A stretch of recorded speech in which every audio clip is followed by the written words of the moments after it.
Bonjour à tous et bienvenue. Donc moi je suis Marie-France Gallet, donc je suis thérapeute installée sur la commune de Bérintelin.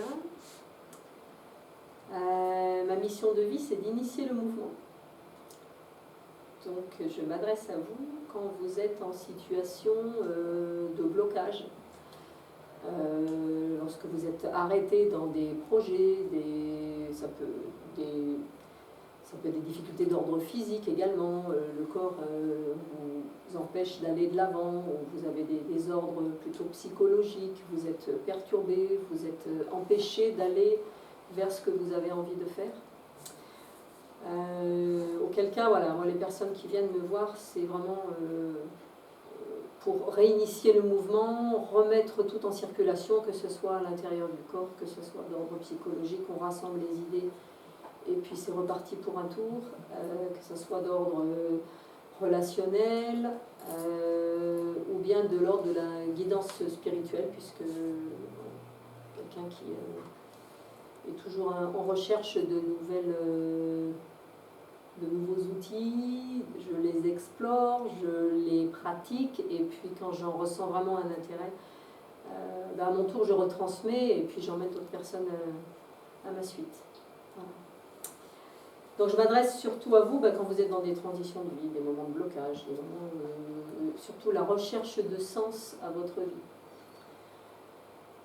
Voilà. Alors aujourd'hui, oui, au niveau de ma pratique, j'en vais en terminer avec ça. Je travaille soit en individuel, c'est-à-dire j'ai un cabinet et j'exerce des soins individuels. Et puis j'anime également beaucoup d'ateliers de groupe. Donc des cercles de femmes, des cercles de tambour, et puis des ateliers découvrez votre famille d'âme, qui sont des ateliers que j'affectionne particulièrement parce que alors là, pour mettre du mouvement, c'est vraiment très puissant comme outil.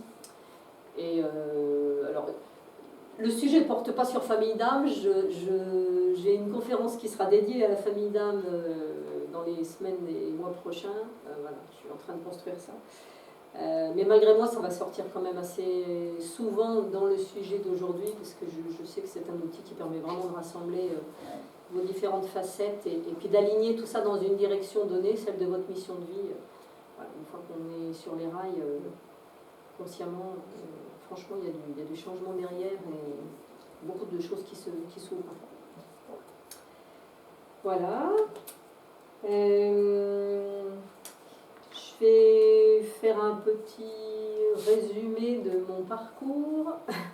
Donc moi je suis ingénieure au départ, donc j'étais dans la technique.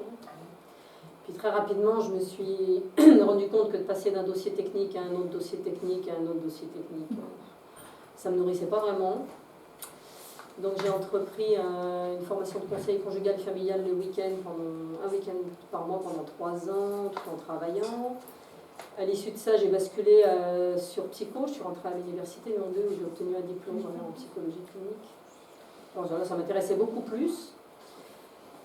Pour autant, j'ai continué dans des boulots techniques voilà, jusqu'à me lancer complètement en tant que thérapeute il y a 5 ans maintenant. Ça a été un long parcours. Mais tout ce qu'on fait à un moment donné est forcément utile et juste. Donc voilà, le passé, on va dire technique et psycho, qui sont des univers très cadrés, aujourd'hui ça me sert énormément dans ma pratique. Ça peut me permettre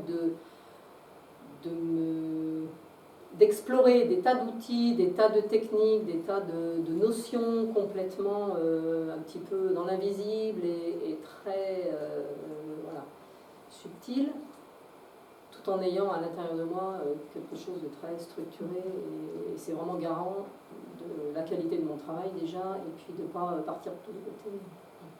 Alors c'est exactement ça dont j'ai envie de vous parler aujourd'hui. C'est êtes-vous dispersé ou polyvalent? Donc, ce qui a motivé cette conférence, c'est que je m'intéresse à beaucoup de choses, dans beaucoup de domaines différents. Je suis assez insatiable de connaissances. Et quand je commence à avoir fait le tour d'un outil ou d'un travail, alors l'ennui arrive très rapidement, il faut passer à la suite. Et bon, alors après, il y a quoi? Et après, il y a quoi? Et c'est vraiment... Je sais que c'est un moteur, je ne peux pas arrêter ça, c'est plus fort que moi.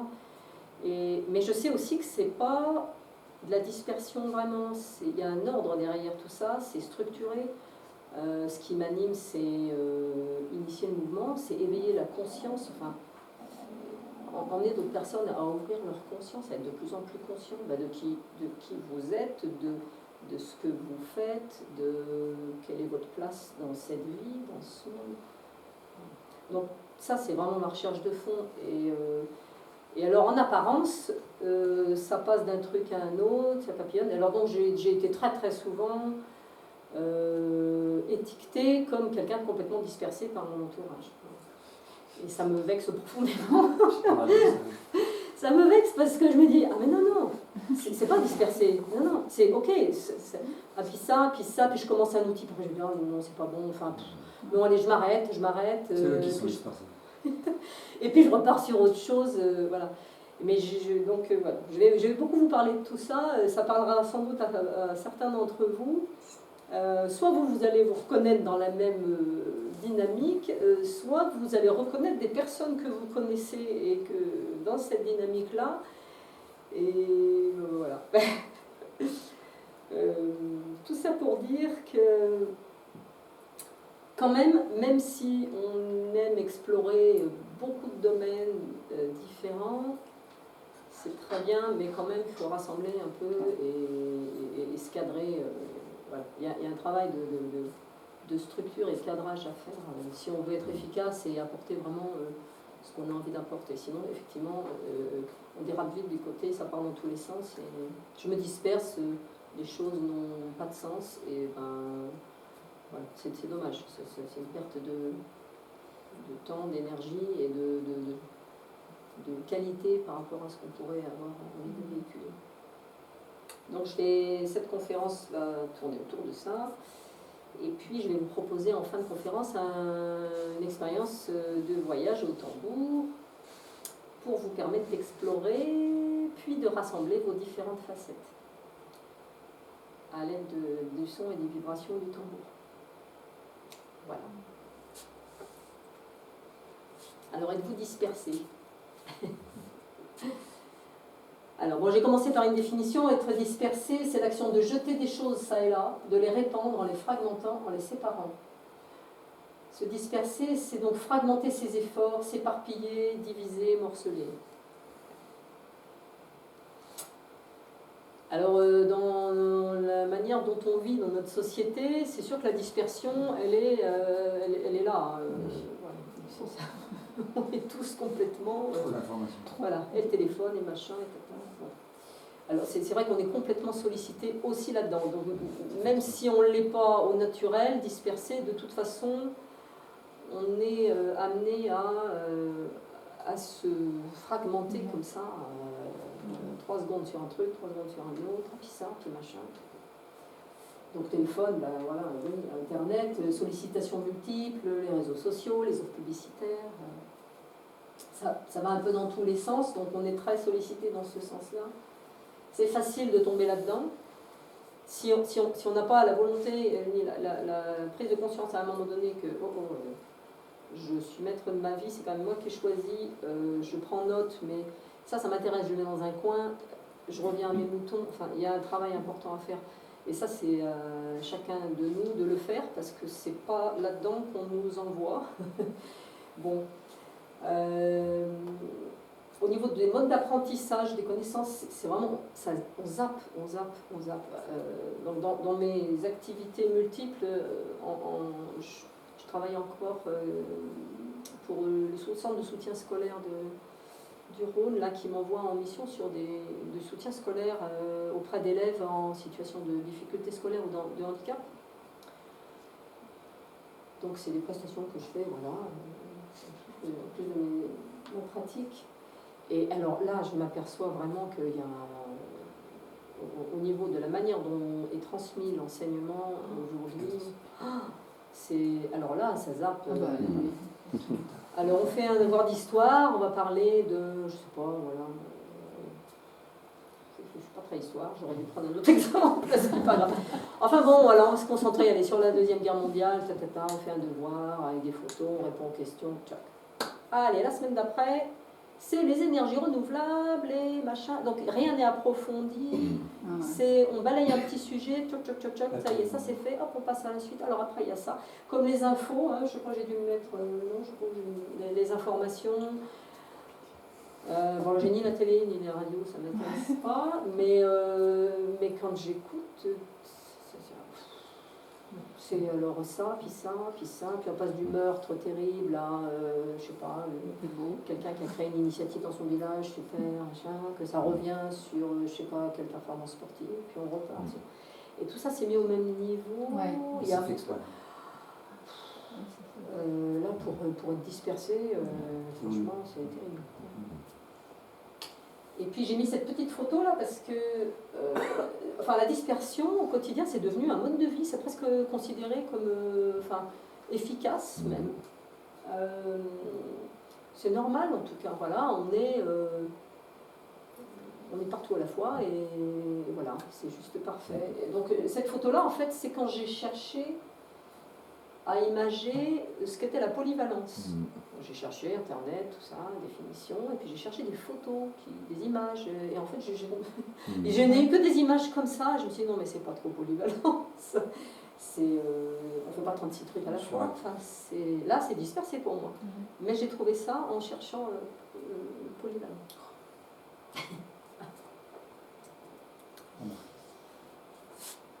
Alors, on va passer à l'époque. Alors, êtes-vous polyvalent pour le coup? Être polyvalent, c'est qui est efficace dans plusieurs cas différents, qui a plusieurs spécialités, qui est multitâche.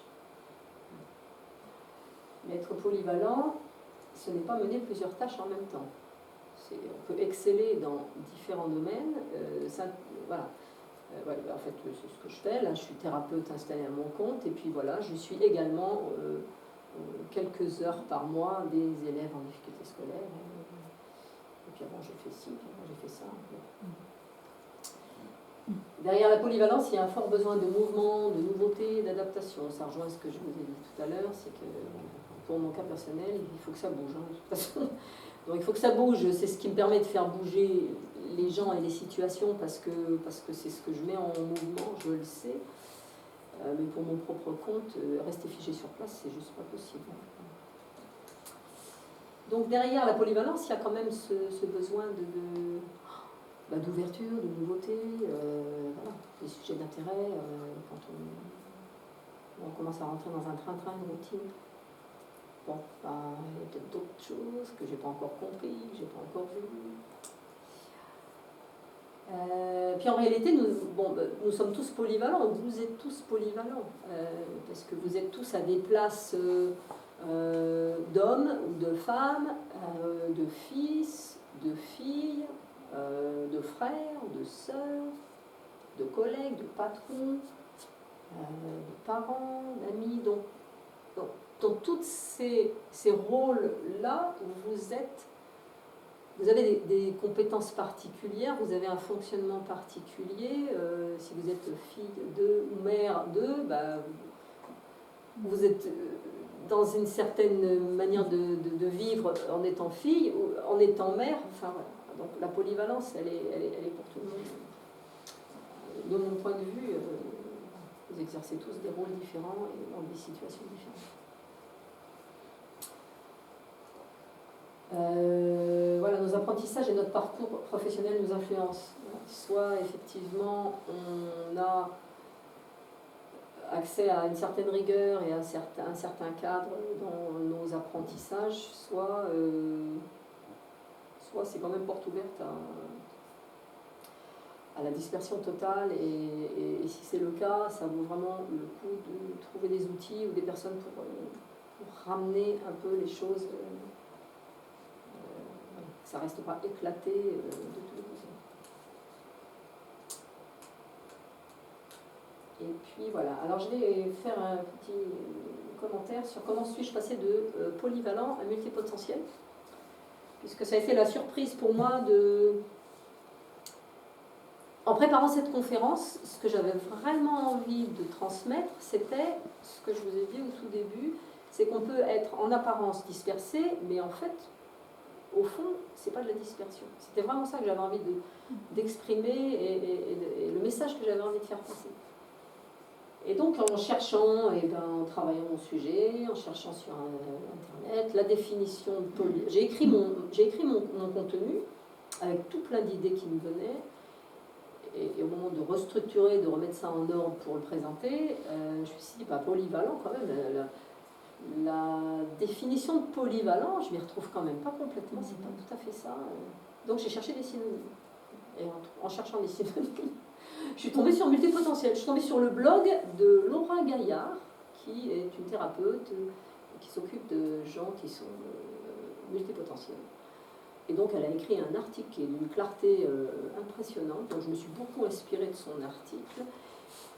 Et en lisant, ça a été la surprise, je me suis dit, mais en fait c'est ça, c'est pas polyvalent, enfin, ce que j'essaye d'expliquer, au point qu'il y a même des phrases entières, des mots que j'avais utilisés dans mon contenu, que j'avais écrit comme ça me venait, que j'ai retrouvé mais quasiment à l'identique dans son article, sur son blog. Je me suis dit, ah ouais, là c'est vraiment ça en fait. Voilà. Multipotentiel, donc alors c'est un mot que vous avez sans doute entendu. Alors on parle aussi de haut potentiel, de surdoué. Franchement, je ne me retrouve pas du tout dans la case surdoué. Les zèbres. Les zèbres aussi. Voilà, zèbre, c'est ça. Voilà. Oui, non, voilà, moi je ne me définirais absolument pas comme quelqu'un de surdoué, mais quelqu'un qui a des intérêts pour de multiples choses et dont c'est le moteur, là, oui. Donc, alors évidemment, si on est plutôt avec un mode de pensée très structuré et très organisé une chose après l'autre, c'est sûr qu'il y a des difficultés de compréhension entre les deux fonctionnements. Enfin, du moins, c'est ce que j'ai beaucoup vécu pour mon propre compte. Alors, multipotentiel. Donc là, je reprends vraiment l'article de Laura Gaillard. Multipotentiel, c'est la capacité d'une personne et sa préférence à exceller dans plusieurs champs différents, dont les intérêts s'étendent sur plusieurs domaines plutôt que d'être fort dans un seul.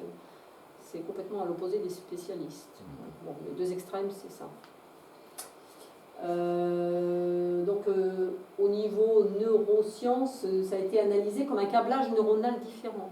C'est-à-dire qu'au cours de l'enfance, les millions de neurones qui sont là au départ, à un moment donné, il y a un tri qui se fait, et il y en a une grande partie qui s'élimine d'eux-mêmes parce que ce n'est pas utile à l'enfant pour la suite, et donc il y a quelque chose qui se structure, qui se resserre. Et alors donc les personnes étiquetées multipotentielles, ce tri-là, il se fait moins en fait. Ce qui donne une manière de penser en arborescence. C'est-à-dire un truc, tac, ça fait penser à un autre. Oh, j'ai vu ça là, donc ça part un peu en... Mais ça fait des liens. C'est pas pour partir se disperser, c'est... Ah oui, mais ça me fait penser à ça. Puis ça ressemble à ça, qui ressemble à ça. Ça pourrait aller là, on pourrait en faire ça. On appellerait ça une vision globale. Oui, voilà, c'est ça. Oui, tout à fait. C'est ça. Donc c'est des liens, et voilà. Donc bon, lié sans doute à ce câblage neuronal qui est un peu différent. Donc la pensée en arborescence, bouillonnement d'idées, alors là, c'est sûr que là, puis après je vais faire ça, puis après ci, puis après ça, et là, j'en pourrais, mais c'est toujours sous-tendu par une ligne directrice. C'est pas de la dispersion, justement. C'est moi ce que j'ai envie de faire vraiment expérimenter aujourd'hui, c'est quand est-ce que je suis plutôt dans la dispersion et quand est-ce que je suis dans... je capte plein de choses, je m'intéresse à plein de choses, mais derrière, il y a un ordre sous-jacent, il y a une ligne directrice, il y a un fil rouge. Alors pour les personnes multipotentielles, c'est assez difficile de trouver sa vocation et de faire des choix, forcément, puisque tout intéresse. Donc là, je me suis bien retrouvée aussi. elle donne également une définition de laser. Donc le laser, c'est la définition de Barbara Scheer sur le type de personnalité multipotentielle. Barbara Scheer, elle dit plutôt que d'approfondir un seul sujet, le multipotentiel scanne l'horizon de ses nombreux intérêts et passe à autre chose quand il a trouvé ce qu'il cherchait. Et ça, voilà, ça peut être, je sais pas, je m'intéresse à tel type de formation. Alors aujourd'hui, il y a beaucoup de formations en ligne, c'est très bien, c'est très accessible. Voilà. Alors par contre, pour des gens comme multipotentiels, c'est sûr que c'est, voilà, moi j'en ai commencé plein des formations, et quand j'ai eu trouvé en fait ce que je cherchais, la formation, j'ai arrêté. C'est resté où c'en était. Alors peut-être après, quand j'ai des accès sur longue durée, c'est des choses sur lesquelles je vais revenir, ou du moins je retravaille le fait d'approfondir un sujet comme ça, c'est-à-dire je l'explore d'une manière, je passe à un autre, mais quand même il y avait ça, je vais y revenir un peu plus profondément, mais à un autre moment.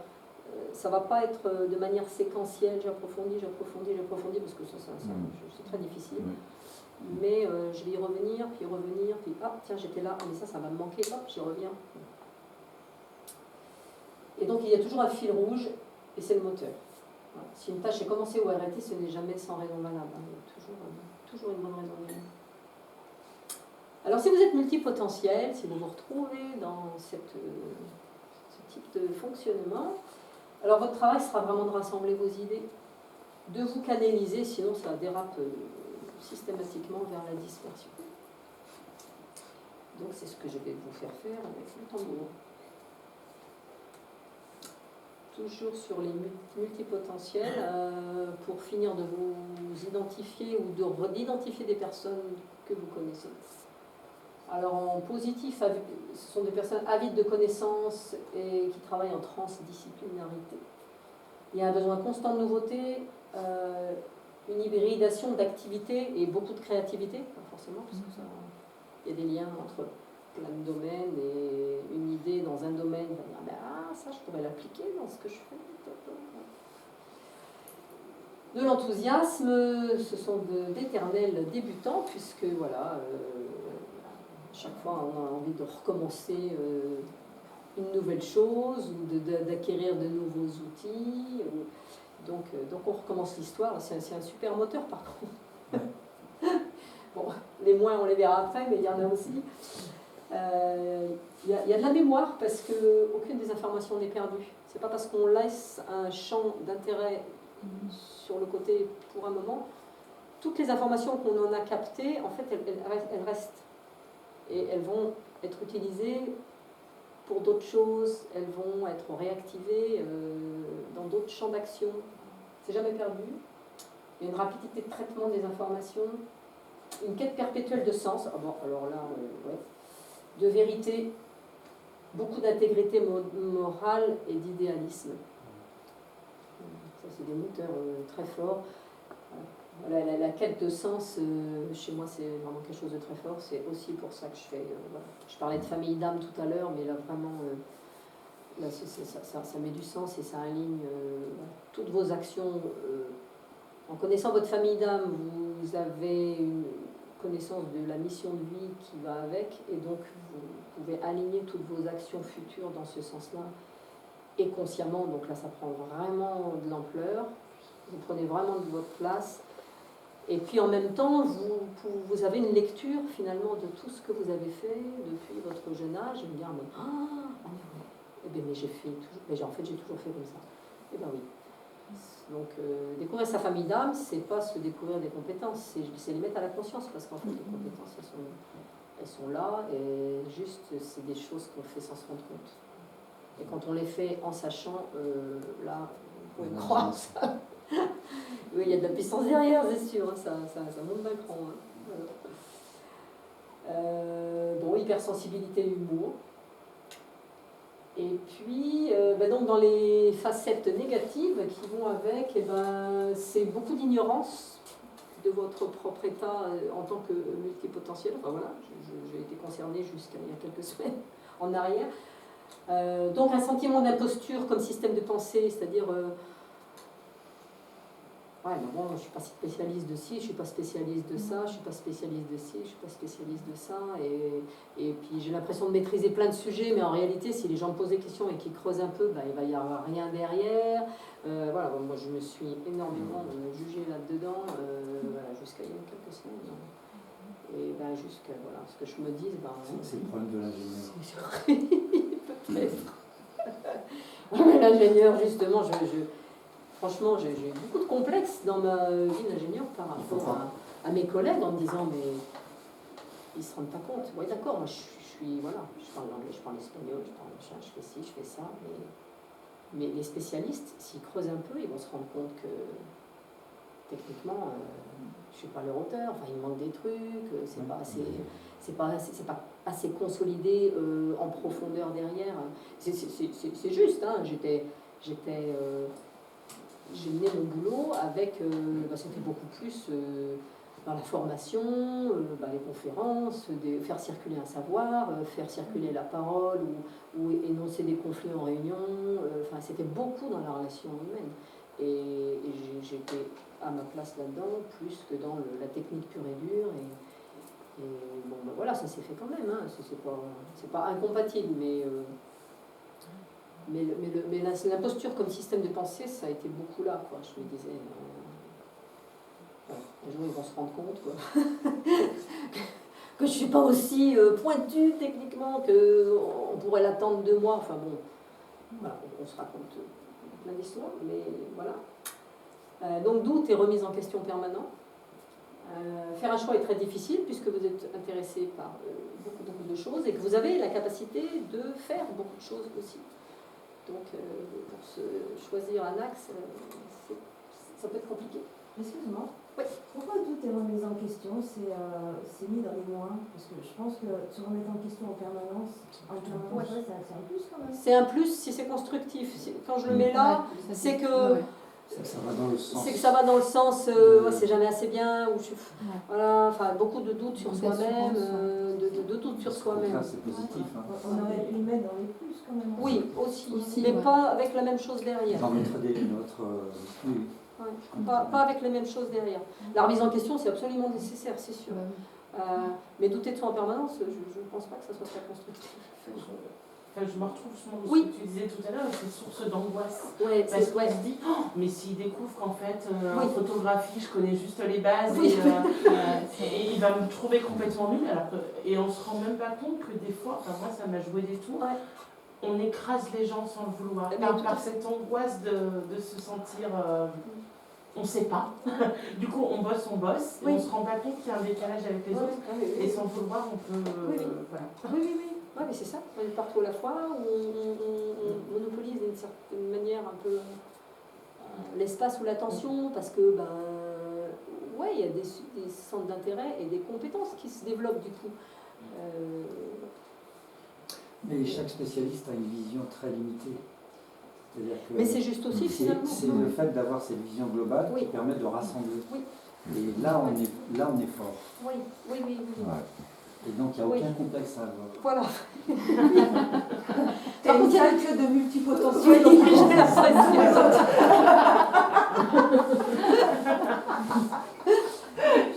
Mais quand même, il y a besoin de rassembler quand même. C'est ça. Alors, je suis très contente d'avoir fait des études d'ingénieur, même si je ne me suis pas retrouvée au bout d'un moment, parce que je me suis dit, ah non, mais là je vais mourir si je reste là-dedans. En attendant, ça m'a structuré quand même la manière de penser et le cerveau de manière à dire, oh là, très bien, mais tu reviens. Voilà. On ramène, on rassemble, on recadre. Et ça, c'est vraiment important. Et ça, c'est vraiment à votre charge si vous vous reconnaissez là-dedans. Vraiment, le travail, il est là.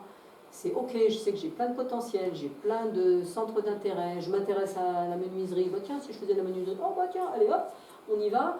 Ou si je veux faire, je sais pas, voilà, je maîtrise l'anglais, je veux faire des trucs en anglais, bah alors on y va. C'est très bien, mais quand même pour plus d'efficacité et de comment je trouve pas mon mot, mais c'est important vraiment de se ramener à son fil rouge de pourquoi je fais les choses en fait. C'est quoi qu'il y a derrière, l'axe, il faut quand même le garder son axe. Sinon ça dérive. Et Et on a alors créé- encore plus facilement pour les autres. Et on perd sa crédibilité. Ah oui, oui, oui, oui. On se perd, après on se perd. Mhm. Mais c'est facile, hein, parce que comme on s'intéresse à plein de choses, hop là, s'il n'y a pas un ordre derrière, ça dérape. Le sentiment, alors débutant éternel, donc gagner sa vie peut être problématique, bah oui, si on recommence l'histoire à chaque fois, on est débutant à chaque fois, et bon, voilà. Un sentiment d'inachèvement répétitif, mais oui, si on explore des choses et qu'on ne va pas au fond, voilà, c'est difficile d'aller au bout. Une hyperconscience du caractère relatif de vos actions. Ah oui, parce que vous vous intéressez à certaines choses, ça va nourrir ça, puis après ça va rester sur le banc du chemin parce que c'était juste pour nourrir un autre besoin et pas pour aller dans le sujet jusqu'au bout du bout. L'intégrité n'est pas une valeur à acquérir, c'est une camisole. C'est vrai que l'intégrité, elle est très très forte et ça peut même être un sacré frein, ouais, parce que s'enfermer là-dedans. Enfin, voilà. L'intolérance à l'ennui, bon, ben ça, voilà, ça va sans dire, et donc créateur d'angoisse, ça c'est ce que tu disais. Et donc perdre le fil et vous noyer dans un verre d'eau par hyperactivité mentale. Oui. Non. Voilà. Voilà. Alors comment je peux vous aider à mon niveau? Après, il y a tout plein de belles personnes et de techniques intéressantes pour vous aider justement à faire la part des choses entre vous êtes dispersé ou bien polyvalent et à tendance multipotentielle. À mon niveau, moi, je vous écoute, je fais un gros travail par l'écoute. Bon, là, c'est directement issu de psycho, évidemment. Mais voilà, ça s'est intégré à moi, c'est ma manière d'être. Donc, par votre parole et la verbalisation de votre histoire, de votre thématique, de vos difficultés, vous ferez un travail de mise à la conscience de vos schémas de fonctionnement. C'est en parlant qu'on appuie sur quelqu'un qui vous écoute, mais c'est en parlant que pour exprimer quelque chose, vous êtes obligé de les structurer dans votre cerveau pour les transmettre à quelqu'un. Donc il y a déjà un travail de tri qui se fait, dire je vais dire comment, je vais expliquer ça comment. Donc il y a déjà un bon travail de tri qui se fait pour le transmettre. Et en faisant ce travail-là, déjà, vous y voyez plus clair aussi, forcément. Ça éclaire. Et puis vous pouvez faire des prises de conscience, mais pourquoi j'ai dit ça? Ben ça, je ne l'aurais pas dit comme ça, mais en fait c'est sorti. Donc vous ferez le tri entre ce qui vous est profitable, vous dire bah oui, tiens, finalement, ouais, c'est vrai qu'il y a ça, et puis ce qui vous est nocif. Alors avec le tambour chamanique, du moins dans ce que je propose, après chacun a sa manière de travailler et donc ce que j'écris là, c'est pas lié au tambour en lui-même, c'est la manière dont moi je m'en sers, voilà, ce que je fais passer avec mon tambour. C'est l'apaisement, beaucoup l'apaisement, alors justement le recentrage. Recentrage, ancrage, c'est voilà. On redescend, on se connecte à la terre, de toute façon on est là pour le moment, même si on a plein de choses qui nous... Même si on est relié à plein de choses sur d'autres mondes et des univers plus subtils, en attendant on est incarné dans un corps humain, on est posé sur la terre et la terre nous maintient sur elle avec sa force d'attraction, donc quand même c'est ici que ça se passe. Donc au tambour, moi je vous emmène vraiment là-dedans et à rentrer à l'intérieur de vous-même. Ce qui est souvent assez difficile parce que justement on a le mental qui est bien actif, rentrer à l'intérieur de soi, ça demande du travail. C'est un état qu'on peut atteindre également par la méditation, hein, par exemple. Mais c'est vrai qu'au tambour, vous verrez, pour ceux qui connaissent, voilà, vous connaissez, pour ceux qui découvrent, vous verrez que ça va vite. Hein. On est rapidement ramené à l'intérieur de soi, au cœur de soi-même. Et bon, voilà. Quand on arrive là, déjà, on a la plupart des réponses et c'est un chouette travail. Et puis donc, voilà, avec le tambour, vous pourrez recevoir des messages, des visions, trouver des réponses à l'intérieur de vous, des ressources. Je peux vous aider également par la découverte de votre famille d'âme, dont j'en ai parlé tout à l'heure. Voilà. En sachant à quelle famille d'âme vous appartenez, vous y verrez plus clair sur vos talents naturels, sur ce que vous avez toujours fait sans le savoir. Vous prendrez conscience de votre mission de vie, après vous pourrez tout aligner dans ce sens-là. Et vous aurez une direction dans laquelle aligner consciemment toutes vos actions et vous gagnerez en puissance et votre vie prendra du sens, surtout le sens. Dans quel sens je fais les choses, pourquoi je les fais. Toutes ces choses, tu les proposes en individuel ou il n'y a que l'écoute de l'histoire En individuel, il y a toujours un temps de parole et ensuite je travaille au tambour, puis dans l'énergie, parce que j'utilise Reiki. Bon, j'enseigne le Reiki, mais en séance c'est du Reiki chamanique que j'utilise plutôt, enfin, de l'énergie. Et après, bon, famille d'âme, c'est des... Je fais à titre individuel aussi, mais plutôt en groupe. Donc, pour les familles d'âme, sur une demi-journée, vous pouvez en individuel découvrir votre famille d'âme. Après, découvrir à quelle famille d'âme on appartient, c'est une chose.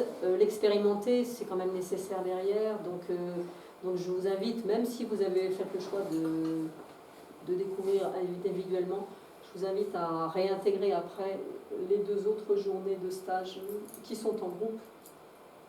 Parce qu'il y a de la pratique, parce qu'il y a de la mise en situation, et que ça ne va pas rester sur le papier, voilà, je suis de la famille des Grisseurs, super.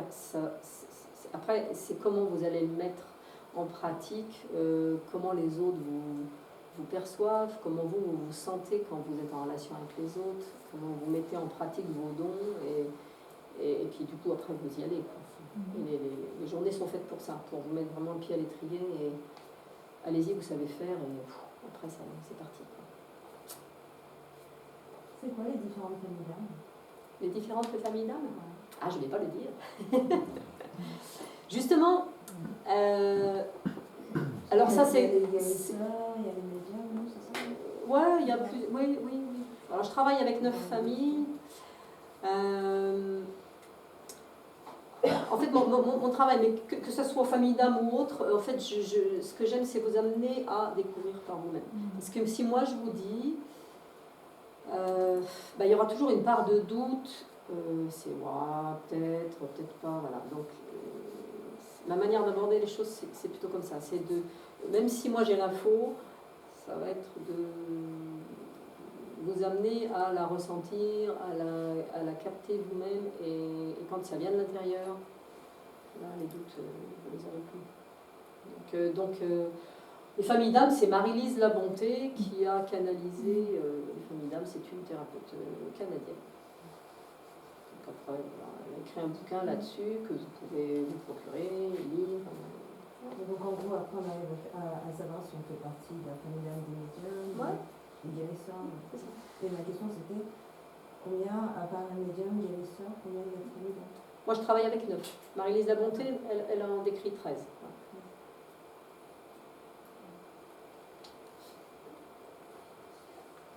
Bon, alors je vais vous transmettre 3 clés aujourd'hui pour passer de la dispersion à la cohésion. Alors, la clé numéro 1, c'est observez-vous. Hein. Voilà. Observez-vous, regardez-vous faire, examinez, sondez. Est-ce que vous vous sentez facilement distrait par toutes sortes de sollicitations? Comment y répondez-vous? Est-ce que vous y répondez de suite? Est-ce que vous laissez poser un peu les choses? Que vous laissez les choses décanter? Est-ce qu'une action ou une idée en chasse une autre? Est-ce qu'un sujet vous intéresse, puis sombre dans l'oubli, puis on passe au suivant? À peine évoqué. Avez-vous beaucoup de centres d'attention différents? Et comment les traitez-vous? Faites le bilan. Tout ça, c'est pour vous. Voilà. Bienfait, nocivité, et ça m'apporte quoi? Est-ce que c'est bénéfique pour moi d'avoir, de m'intéresser à ça, ou de faire...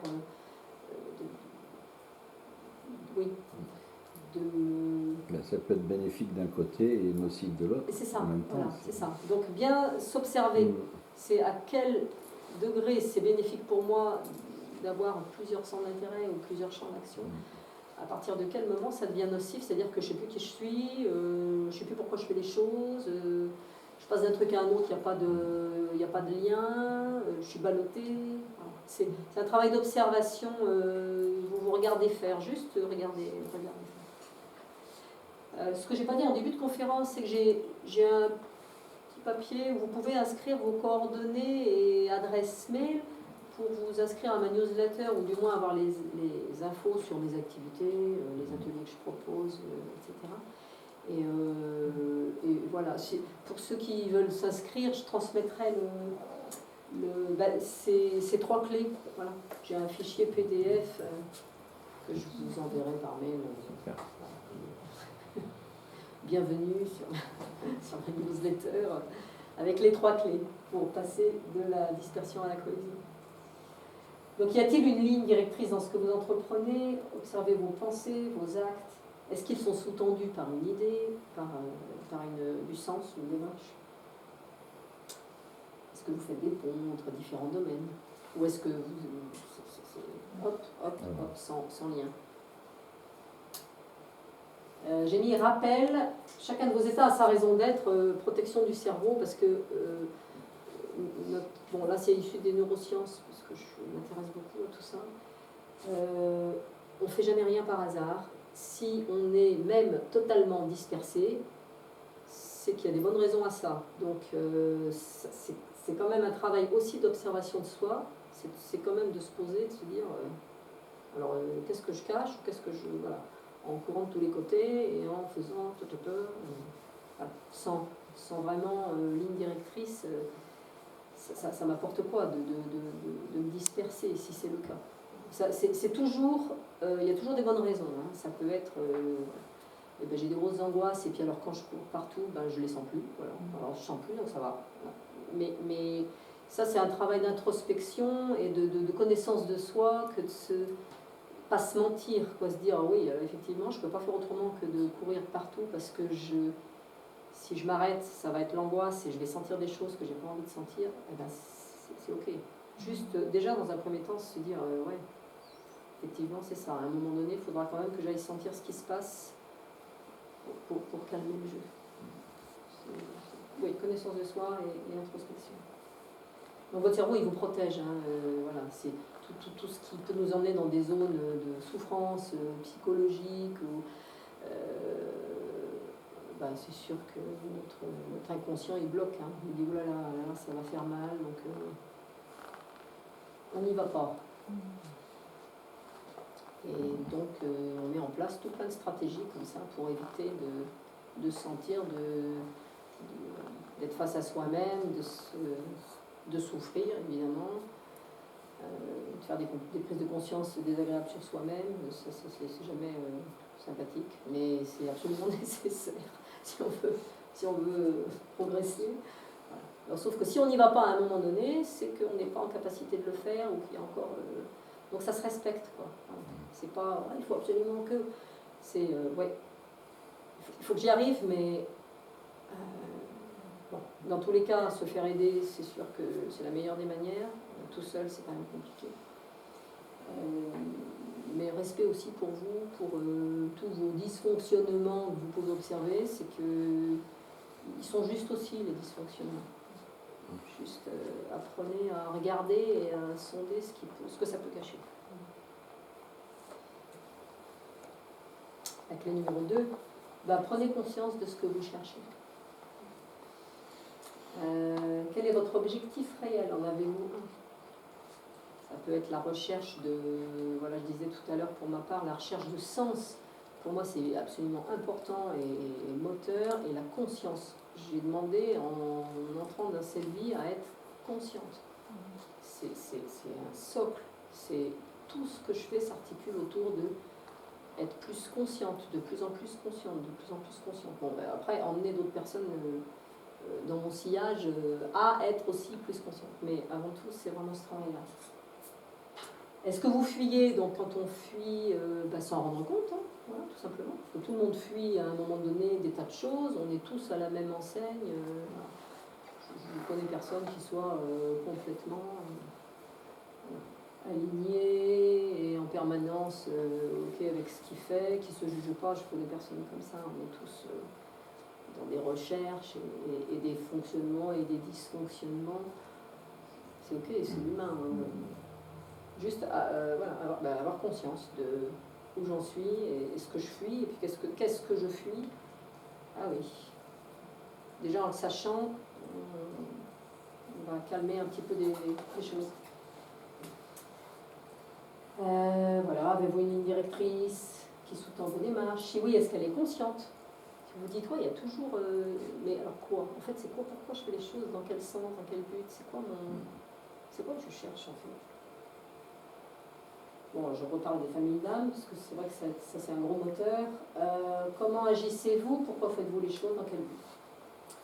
Et puis dédramatiser votre dispersion apparente si vous savez garder le fil rouge. Si vous êtes un petit peu multipotentiel, vous avez d'intérêt à plein de choses. S'il y a un fil rouge derrière, que les autres qui ne sont pas comme vous ne comprennent pas, ça c'est normal. Mais si vous avez un fil rouge, restez confiant. Voilà. Et puis, essayez de ramener un petit peu les choses, de concentrer. Voilà, je vais redonner un exemple dans ma pratique, mais même dans ma pratique de thérapeute, voilà, j'enseigne le Reiki, je travaille avec les cristaux, le tambour, les familles d'âme. Bon, à un moment donné, c'est sûr que ça s'est imposé. Bon, je me suis fait coacher pour ça aussi. Le coaching, c'est un excellent outil que je vous recommande vraiment. Vous avez un objectif donné, un coach, il va vous maintenir sur le cap de votre objectif. Il va justement, toute la fois que ça va partir un peu à côté, et au fait, là, t'en étais où? C'est quoi que tu voulais? Oui. Donc ce travail-là m'a vraiment ramené à c'est quoi que donc j'ai tout ramené sur ma pratique au tambour chamanique avec laquelle je sais que j'emmène les personnes à faire soit un travail individuel, soit un travail de groupe, parce que dans tous les ateliers dont j'ai parlé, le tambour il est là tout le temps, hein, que ce soit pour découvrir sa famille d'âme, que ce soit pour travailler en individuel. Bon, cercle du tambour évidemment, cercle de femmes aussi. Bon, le tambour il est présent dans mon... Donc j'ai ramené sur cette pratique-là, tout en ayant des champs d'action différents, mais c'est articulé autour de cette pratique. Apprenez à revenir à vos moutons. Conscientisez